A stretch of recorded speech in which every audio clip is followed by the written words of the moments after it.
Aku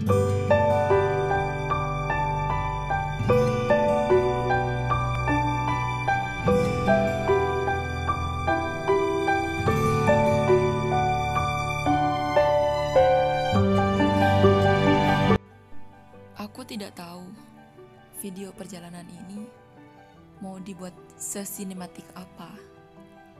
Hanya saja aku sedang serindu-rindunya dengan perjalanan jauh yang tidak pernah terekspektasi oleh logika. Berawal dari menyeberangi lautan Selat Madura menuju Surabaya. Nah, itu aku yang sedang megang HP. Ya, aku sibuk mengambil momen dan kenangan. Setelah sampai di Surabaya, kami menaiki kapal lagi. Ya, kapal yang lebih besar yang akan membawa kami menuju ke Lombok. Kurang lebih memakan waktu sekitar sehari semalam. Kami cepat-cepat menuju kapal. Awalnya sih aku gak paham kenapa harus terburu-buru, kan berangkatnya masih lama.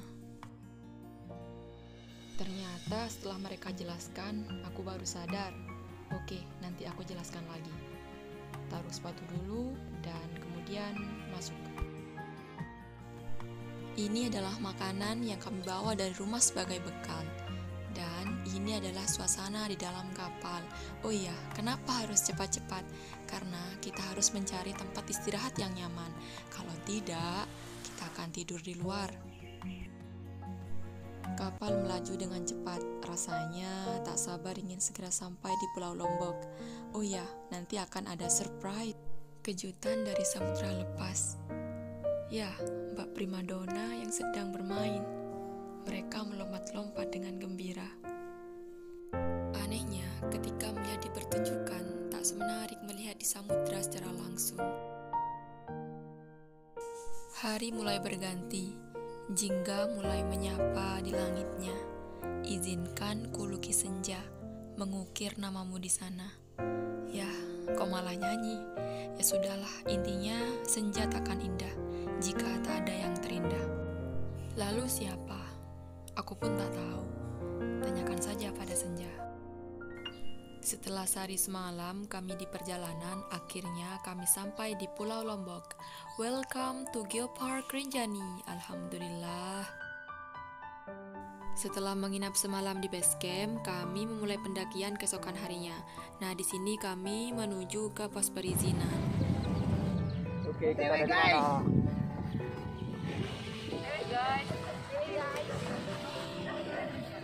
Dewi. Setelah dari pos perizinan, kami memulai pendakian. Ya, seperti biasa, terlebih dahulu kita harus berdoa agar semua dilancarkan. Bismillahirrahmanirrahim. Rinjani. Wow.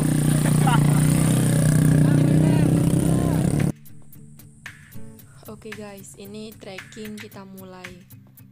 Nah, menurut aku bagian paling terberat di pendakian adalah ketika pertama kali menginjakkan kaki di trekking dengan beban punggung yang berat dan butuh adaptasi pastinya.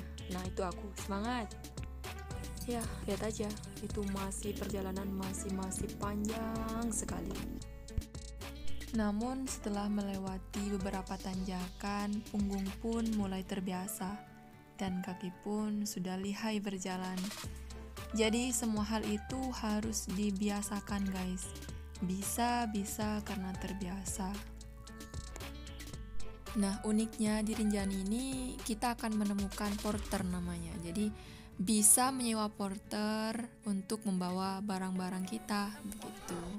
Namun tidak dengan kami. Kami membawa barang kami sendiri. Kami berjalan begitu cepat. Tak terasa kami pun sudah sampai di pos 1. Beban punggung memang berat, tapi lebih berat putus cinta. Karena kalau putus cinta semua jadi berat. Jadi kalau putus cinta jangan naik gunung. Beratnya double. Canda double. Oh iya guys. Jadi bergantung orangnya sih. Yaudah, ini pos 1. Kita lanjut aja ya jalan biar nggak putus cinta, putus jalan. Di tengah perjalanan, kita ketemu sama cinta monyet. Bukan, iya bertemu dengan monyet. Jadi hati-hati, dia kadang mencuri hati. Maksudnya mencuri makanan. Maka simpan baik-baik makanan kita. Air mata mulai jatuh.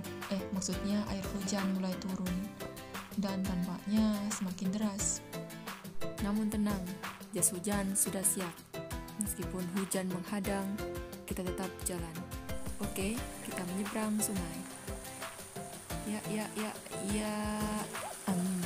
Bisa kan?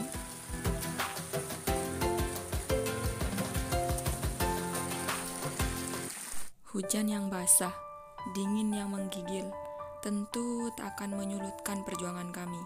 Karena di setiap perjuangan, pasti ada keindahan yang terbayar. Iya, ini adalah senja Pelawangan Sembalun yang ditunggu oleh setiap pendaki yang mengecamp di sini. Menunggu senja mengajarkanku bahwa untuk mendapatkan sesuatu yang indah dan berharga harus melalui jalan yang terjal dan waktu yang lama. Senja selalu seperti ini, perlahan datang lalu tiba-tiba menghilang. Keremangan malam menyiksakan kehampaan.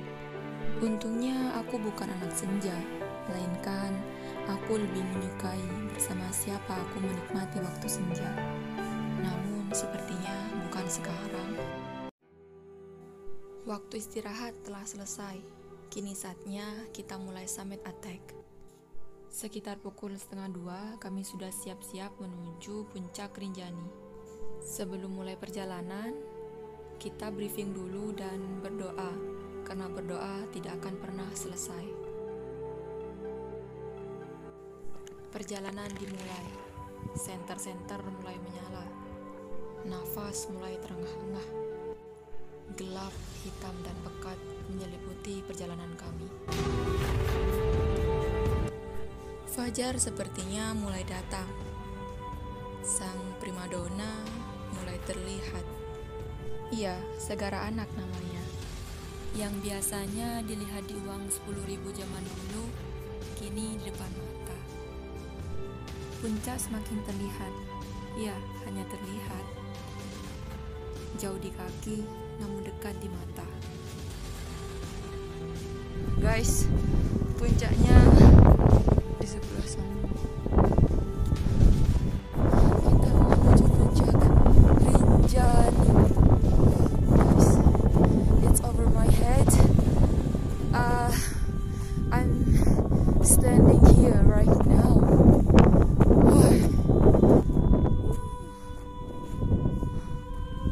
Singkat cerita, kami sudah sampai di puncak Rinjani.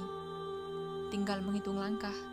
Ya, kami kini telah berada di atap NTB, Gunung Rinjani.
Nah, itu aku.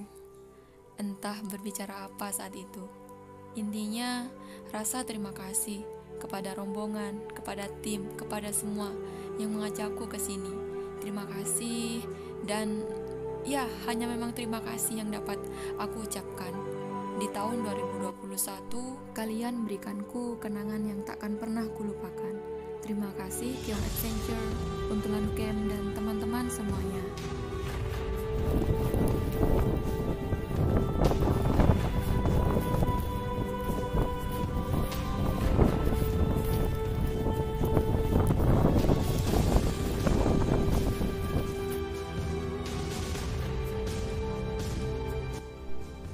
Dan ini akibat kaki tidak ada pelindungnya. Jadi buat teman-teman, kalau mau mendaki Gunung Rinjani, lebih baik menggunakan gaiter atau pelindung kaki agar pasirnya tidak masuk ke dalam sepatu.